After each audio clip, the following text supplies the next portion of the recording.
তাদেরকে আমি বারে বারে এমনি উপদেশ দিই যে পুরনোদেরকে বাদ দাও, তাদের এই পুরনো চিন্তা দিয়ে এটার মুক্তি আমাদের হবে না করি। সারা দুনিয়ার মধ্যে হলে আমাদের শপথ, আমাদের প্রতিজ্ঞা যে আমাদেরকে এটা করতে হবে, ঘরে ঘরে পৌঁছাতে হবে। মানুষ যেন জানে যে বাংলাদেশ স্বাধীন হওয়ার অর্থ হলো তার নিজের পরিবর্তন, ব্যক্তির পরিবর্তন, সুযোগের পরিবর্তন, তার ছেলে মেয়ের ভবিষ্যতের পরিবর্তন।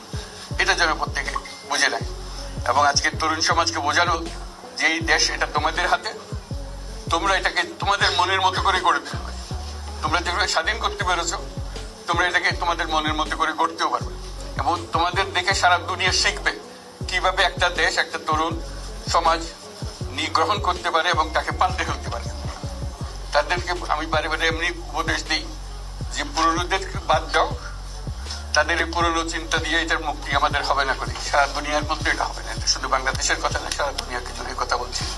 তোমাদের মধ্যে যে শক্তি আছে, যে ক্রিয়েটিভিটি আছে, সৃজনশীলতা আছে, সেই সৃজনশীলতাকেও কাজে লাগাতে হবে। এটা শুধু বই খাতাটা লেখার জিনিস না, এটাকে প্রকাশ করার জিনিস, স্থাপন করার জিনিস, সেটা করা।